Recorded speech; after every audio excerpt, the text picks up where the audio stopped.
one of the reasons why the best place to be in Boulder on this particular Friday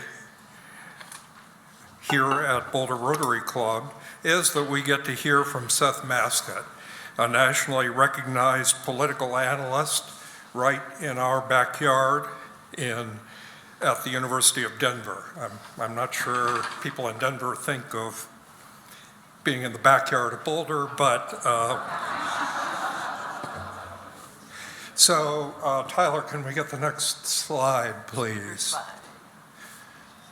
So I'm not going to repeat what's up here on the screen. You can see his credits and his education. I'm merely going to say, as a former academic political scientist myself, that Seth is my kind of political scientist. Someone who brings his academic analytic skills to bear on the practice of government and politics. On many occasions, when I have read Seth's contributions to blogs like FiveThirtyEight or Mischiefs of Faction, I have said to myself, I wish I could have written that. So, Seth, welcome to Boulder Rotary Club.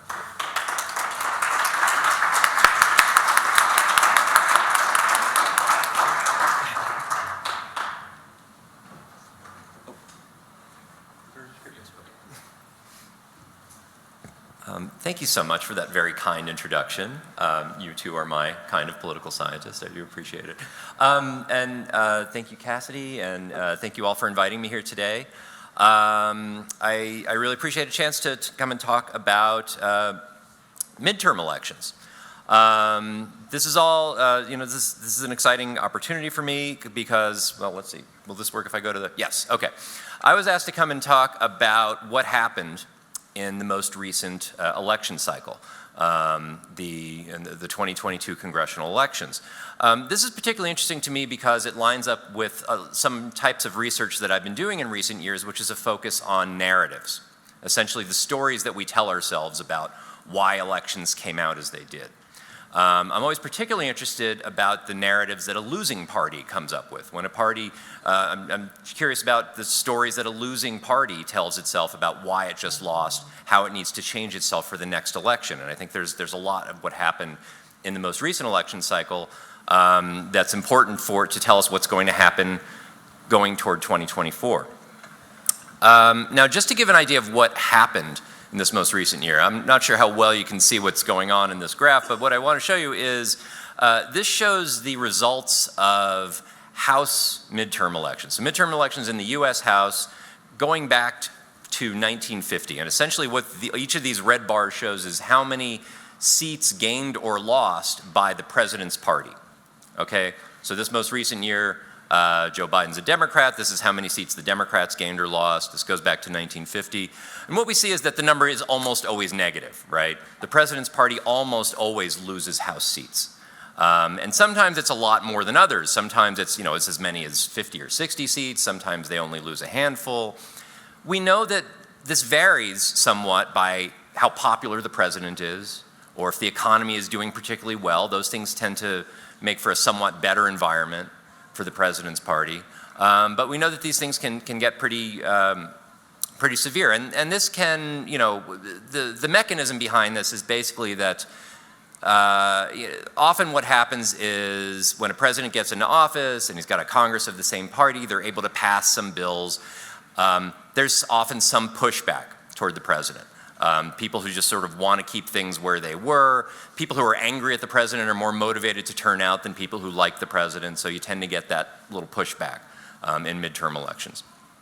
But we see that this has varied a good deal over time. There's actually just 2 incidents where this was a positive number, if you can see those there. It's 1998 and 2002, where the president's party actually picked up a few seats. So 1998, Bill Clinton was president. He actually had very high approval ratings then, approval ratings in the high 60s. This was actually during the Lewinsky scandal, but the economy was doing very well, like 4% growth that year. He was very popular. That seemed to help his party out, and they picked up a few seats. 4 years later, 2002, George W. Bush is president. He's still, this is just about a year after 9/11, he's still very popular. He's got approval ratings in the 70s. That helped his party out, and they actually picked up a few seats that year. Most every other time, the president's party loses seats, and some of these things that we've seen in recent years include in 2006, the Republicans under George W. Bush lost a little over 30 seats in the House. President Bush described that as a thumping, quote unquote. It was just seen as a pushback to a slowing economy, to an increasingly unpopular Iraq war, and so forth. 4 years later, in 2010, President Obama was president. Democrats took a record large hit in the House. They lost 63 seats in the House that year, seen as a kind of a pushback to the passage of Obamacare, toward an economic recovery that was moving too slowly for many people. He described that as a shellacking. And then most recently in 2018, under President Trump, Republicans lost about 40 seats that year. He described that as a tremendous success because, you know, it's just what he does. So that was pretty typical for where things were. Now you notice just at the very end there is the most recent midterm election where Democrats under Joe Biden lost only 9 seats. That's historically a pretty small loss for a president's party. And it's all the more surprising because the economy has been kind of a mixed bag lately. Unemployment is low, but inflation has been high. A lot of people do not have a great deal of confidence in the economy right now. And also, he's not particularly popular. Throughout all last year, he had approval ratings in the low 40s. So the fact that Democrats had a pretty good midterm election, despite, you know, a lot of these sort of fundamental things not really going their way, was a big surprise. And so a lot of Republicans have been sort of wrestling with why they feel they kind of underperformed as a party. And I wanted to get into some of the reasons why, you know, some of the narratives that have been going on about why that may have happened. One of the biggest stories, of course, from last year was abortion. The Supreme Court had their big ruling last spring in the Dobbs case, essentially overturning Roe versus Wade. This had the effect of elevating the abortion issue. It became sort of a top issue for many voters. It drew a lot of people to vote who might not have otherwise voted, mostly on the Democratic side. One of the things that, again, we see, the reason that the president's party usually does poorly in midterms is because people are pushing back to whatever the president's party has done. But one of the biggest things that happened last year really came from a conservative Supreme Court. And in some sense, people were pushing back against that. So it drew a lot of Democrats out to turn out to vote. I would credit a colleague of mine, Christina Walbrecht, who teaches at Notre Dame. She noticed this interesting thing. There were 5 states last November that had abortion initiatives on their ballots. These were things to enshrine either pro-life or pro-choice language in the state constitution. That was California, Kentucky, Michigan, Montana, and Vermont. In each of those states, the pro-choice position did better in the election than Democratic candidates did, suggesting that this wasn't just Democrats who were showing up for these things. There were some moderately pro-choice Republicans who were also sort of bothered by what happened, and they turned out to vote. Okay, so that was one of the stories. Another one had to do with the presence of election deniers on ballots in several states. So that's Carrie Lake, who ran for governor in Arizona. She still claims she won. She did not.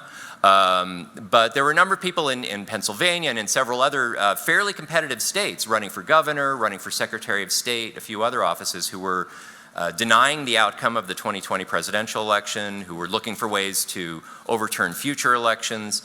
And some recent analysis suggests that this actually seemed to hurt Republicans in those states, in those competitive states. They actually did, these people performed worse than other candidates did. A third reason has to do with recruitment in some states of some poor candidates. There were a number of candidates recruited to run for office, particularly for Senate. Blake Masters in Arizona, Dr. Oz in Pennsylvania, Herschel Walker in Georgia. Recruited for a number of reasons. One, either they were famous or they had access to money, or former President Trump simply liked them and thought they would do well in elections. And it turns out they were not particularly great at kind of the skills that candidates often possess. translating voter feelings into actual votes and things like that. So they kind of underperformed in a number of places. And honestly, the fourth is simply former President Trump himself, who campaigned very heavily throughout the fall, doing a number of rallies and doing what he can to make the election campaign about him, make it a referendum on him. And honestly, he's not that popular. He's very popular within the Republican Party. He can have a big impact on Republican primaries. But in general elections, he seems to turn out even more people who are opposed to him than support him. And so this seemed to cause the party to underperform. Now, one of the interesting things we've seen since the election 2 months ago is a sense from a number of Republican leaders that they too felt that they underperformed and they want to do something about it. So the Republican National Committee announced that they're going to hold a series of meetings. They're putting together an advisory commission to figure out what went wrong, to make some recommendations for the future. There are these meetings apparently going on now. This is similar in some ways to what happened 10 years ago when Mitt Romney lost to Barack Obama. The Republican National Committee put together their famous post-mortem report to figure out why they felt they lost that election. They came up with the idea that the party was seen as hostile to immigrants, hostile to women. They needed to become more inclusive, do more outreach. And there's mixed ideas about how much they actually move in that direction, but it was at least a perception that there was a reason for it. They built a narrative around it going forward.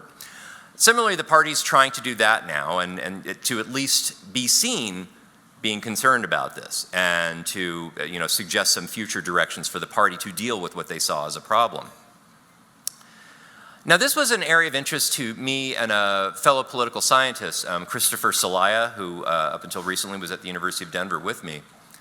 One of the things we've been interested in is, how much these messages from the media, from political figures, from pollsters and others, suggesting that there might have been a problem with Donald Trump or there might have been a problem with the party, how much these affect people's behavior going into future elections.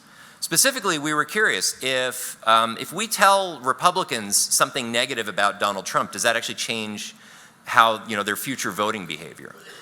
And if maybe it's not us telling them, what if they hear it or read it in a conservative news outlet? Do they tend to believe it? Does it actually change how they're thinking? So we set out to do this with the help of a survey experiment that we did among Republican voters. Ultimately we talked to a few thousand people through the help of a survey experiment. But just to give an idea, we didn't expect that we could actually poll many, change really how many Republicans felt about Donald Trump. That is, we know that people who are in the Republican Party, registered Republican voters, still feel very positively about Donald Trump. And it's hard to, they've heard plenty of negative things about him. That doesn't really change their views about him.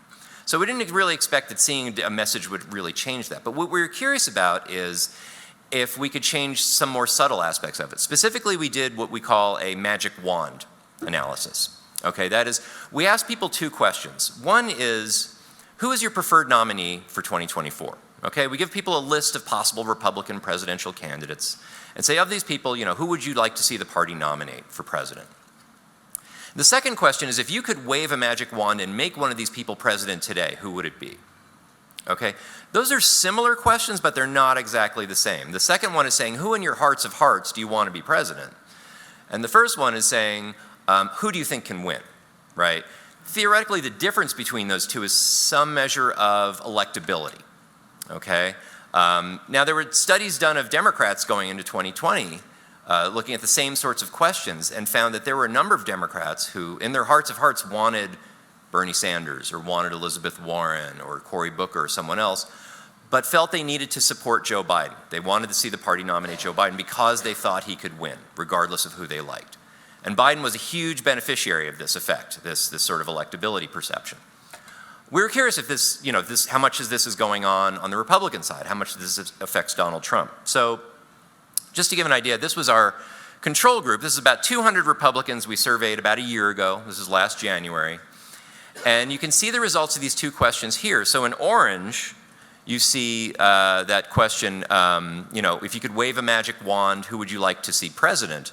Donald Trump is by far the winner in that, right? About 50% of them said they wanted to see Donald Trump be president, but only 45% said they wanted to see him nominated, okay? Now, still he's the overall winner in that, but there's that's an interesting 5 percentage point gap, suggesting there are some Republican voters out there who prefer him but don't think he could win. They're hesitant to actually see the party nominate him, and some of those folks bled over to Ron DeSantis, who is further down there on the end. Okay, that's kind of interesting as far as we were concerned. So then we did this study among some Republicans where we showed them what essentially is a piece of fake news. There was a debrief afterwards that, ultimately they knew what was going on, but this was essentially, we showed them a critical message about Donald Trump, saying he lost the 2020 election because he mismanaged the COVID pandemic. And this came from a conservative news source, from Breitbart. We simply showed them this. And then we asked people who'd seen this, the same set of questions. And we found that what was a 5-point gap has become a 10-point gap, okay? Suddenly 45% of Republicans in their heart of hearts want to see Donald Trump be president, but only 35% want to see their party nominate him. And that 10% almost entirely moved over to Ron DeSantis down here. Now it's interesting, if you compare those orange bars, the magic wand question between the two, again, Trump is by far the favorite there. Overwhelmingly, they want him to be president. But if you compare the blue bars, who do you want to see nominated? Suddenly it's competitive. Suddenly there's a real contest there. So depending on the kind of messages that Republican voters are hearing, depending on what they're seeing in the media, what they hear from people they respect in the party, that can really change this election. It can make something that could be a coronation into something that looks a lot more competitive.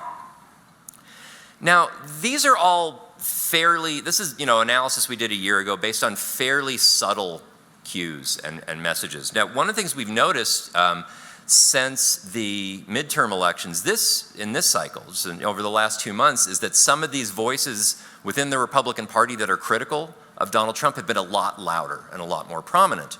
There's Paul Ryan saying that there was a kind of a Trump hangover that seemed to be hurting candidates.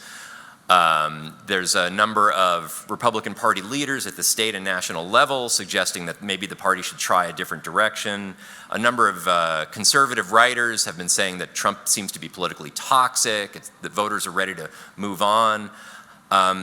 There's all these, fairly loud noise, this fairly loud signal being sent that maybe there's a problem with him. And this is being spoken not just among Democrats, but among Republicans. Which suggests that Trump is in many ways more vulnerable than we've seen him in a long time when we're thinking about his sort of future political plans. So he is vulnerable.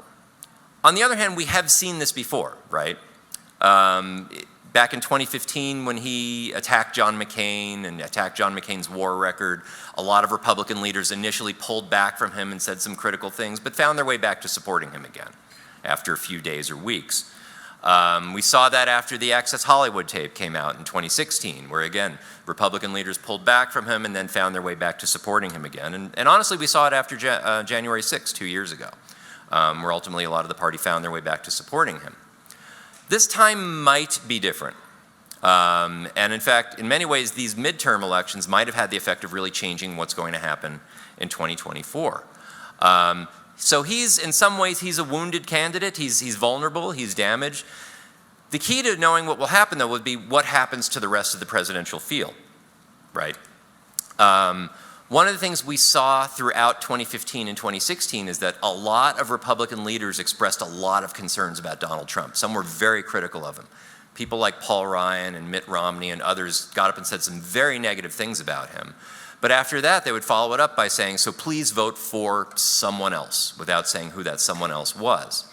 And so what you saw was a solid but minority Trump vote, and then a very scattered among everyone else vote that really wasn't coordinated to stop him. So if that happens again, Trump does have a path to the Republican nomination again. On the other hand, if this group is able to sort of coordinate, we could see him actually lose in an open fight with the rest of the party.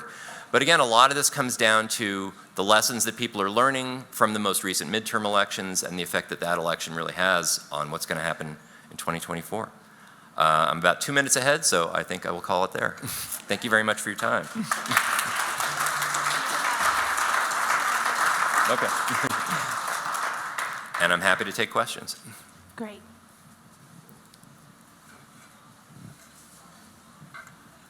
I'd like for you.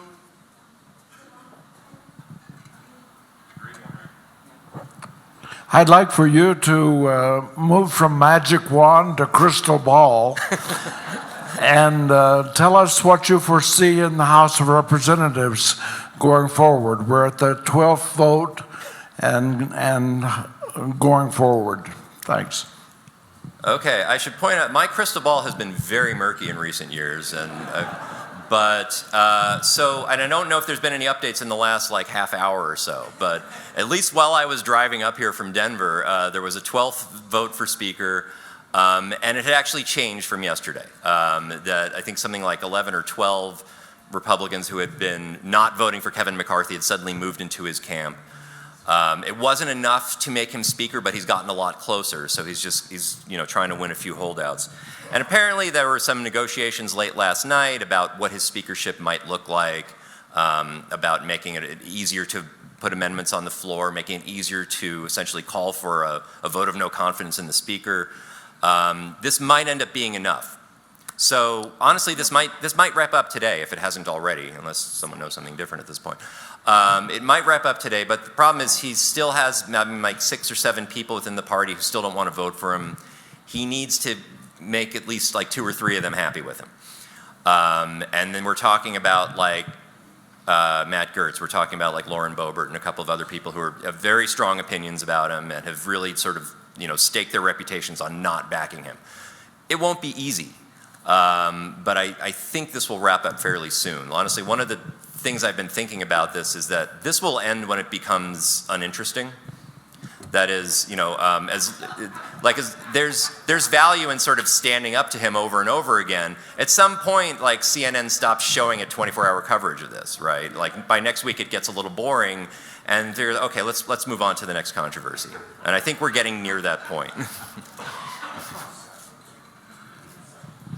So just by way of update, Washington Post says 6 holdouts are left. So thank you. They're about to start the, I think, 13th vote, or 13th vote. I wanted to ask, it looked like it was a poll of about 208 people, and then it dropped to 197.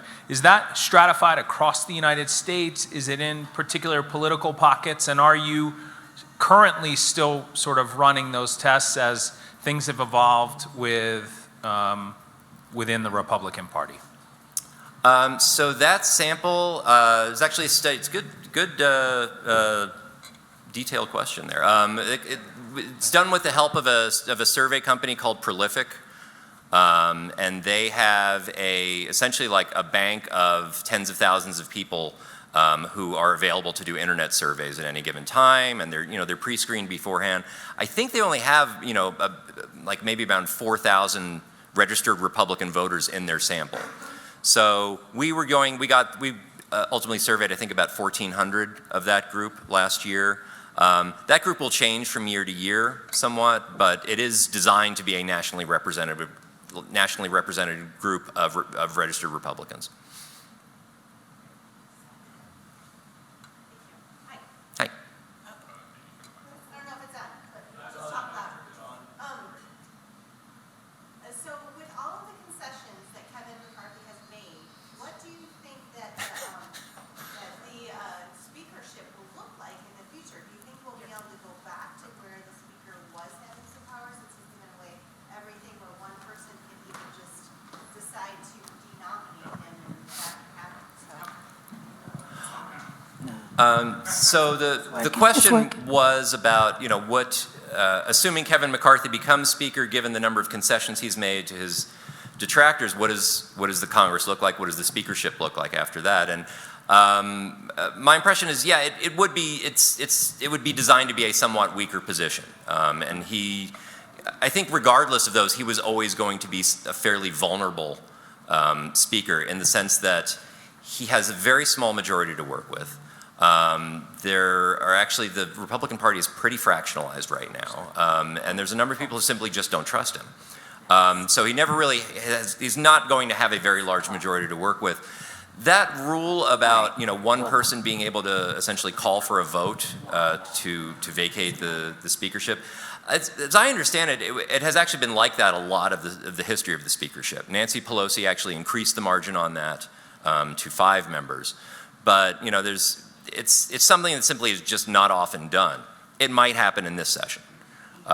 We could see that. It would not surprise me terribly if McCarthy does become speaker and does not actually fill out the term in that eventually some faction within his party simply says, we don't think you deserve to be speaker, we're going to find someone else.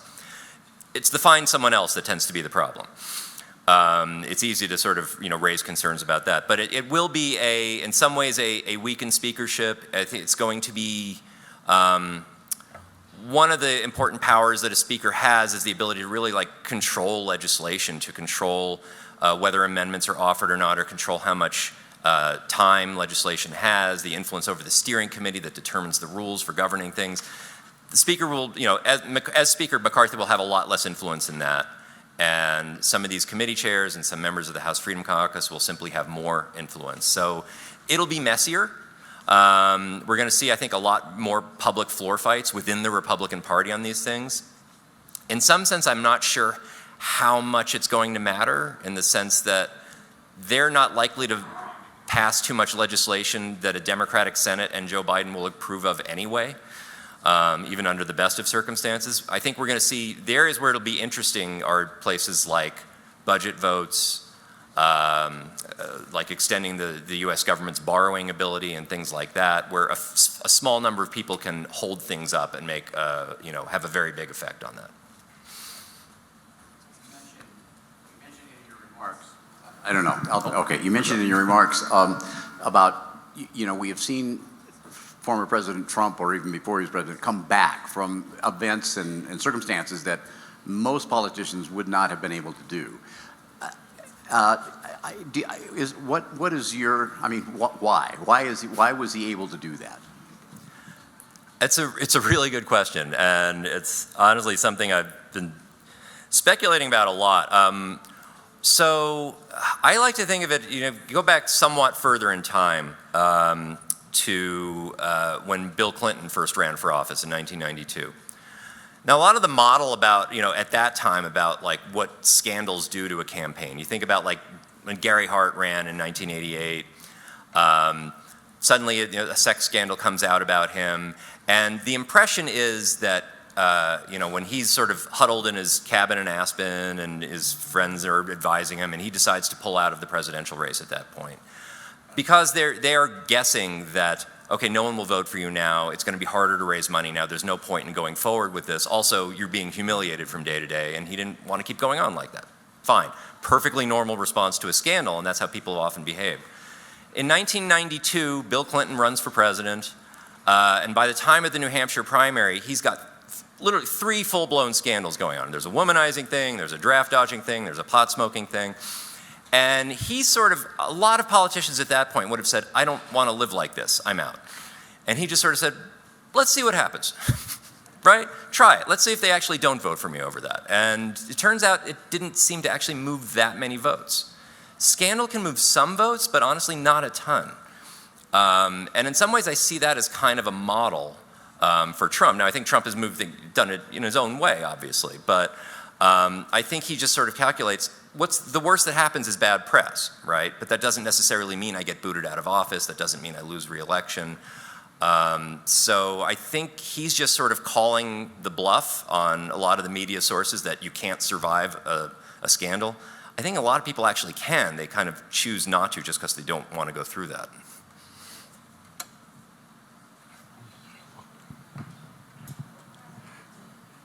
In the way of the trends which you have described, out of the midterms, do we see any general trends among our populace and our citizens from more of an ideology towards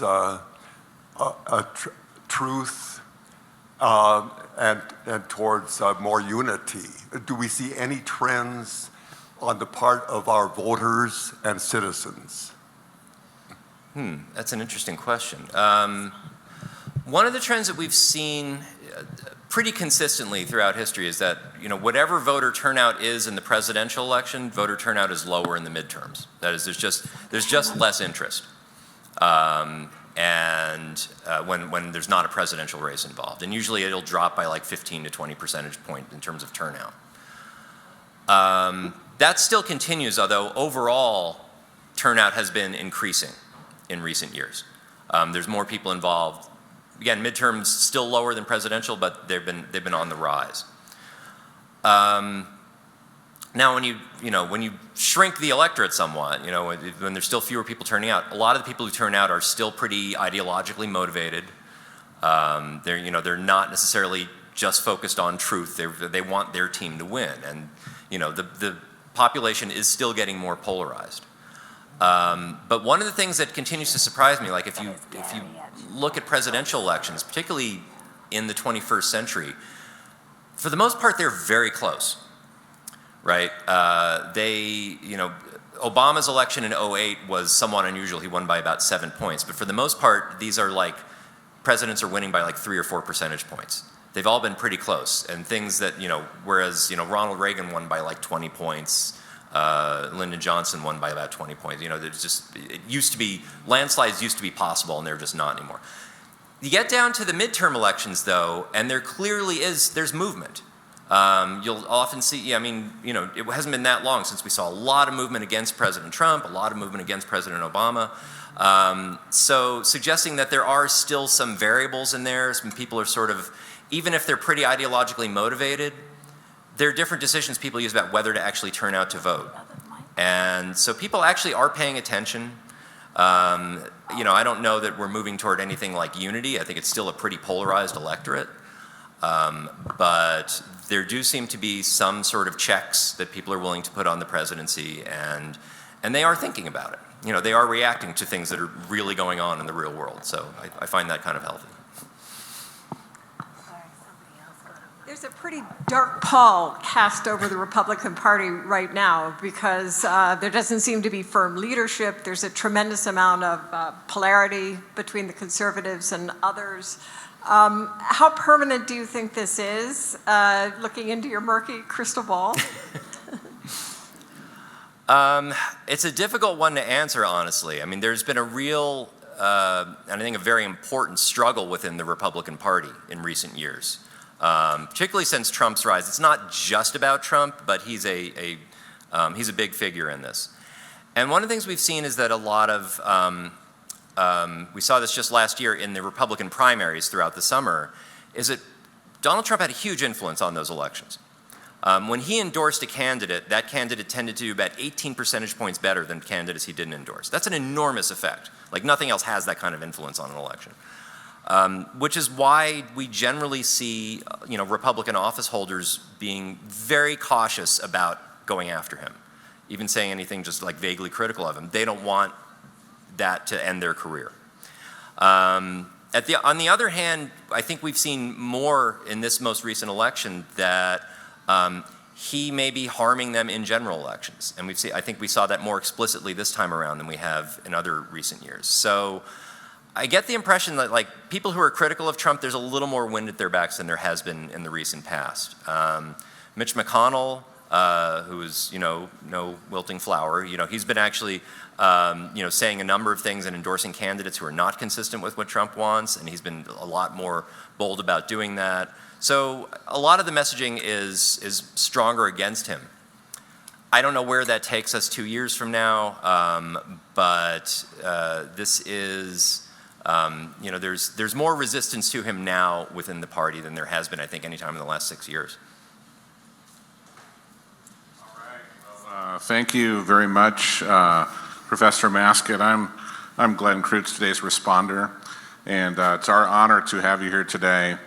Your remarks, I think they show, as a fellow political scientist, they show how thoughtful we can be, even neutral we can be, and analytical, and so I appreciate that. And for me, I'm someone that's been worried about our political system, and it's comforting to hear you analyze it. It's sort of a source of comfort that the system's going to continue on through this period. Well, we appreciate you being here, and our club, in your honor, is pleased to contribute 100 doses of vaccine to the Polio Plus Fund. Wow. Oh, thank you. You bet.